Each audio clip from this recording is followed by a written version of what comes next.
தூங்கும் தூக்கம் தூக்கம் வருதுன்னா தூங்கு. ஆன்லைனில் வந்துட்டு இருக்கீங்க. லைவ் வேறு. லைவ் உனக்கு எனக்கு லைவ் இருந்தால் இருந்துட்டு போகுது. நீ ஏன்டா வந்து பார்க்குற கண்ணா? நான் லைவ் போடுறேன், என்னமோ போடுறேன்.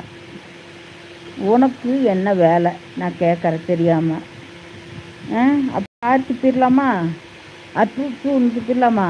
ஏண்டாடே ஒரு குறை சொல்லாமல் வாழவே முடியாதா? ஒருத்தர் மேலே குறை சொல்லி அவங்க மனசை புண்படுத்தி அதில் குளிர் காயிறது என்ன கிடைக்கிது உங்களுக்கு?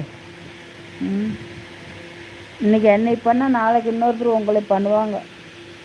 உலக ரீதியாக அதுதான் புரிஞ்சுக்கணும். இன்றைக்கி பொண்ணு பார்க்க வர்றாங்க எங்கள் வீட்டில்.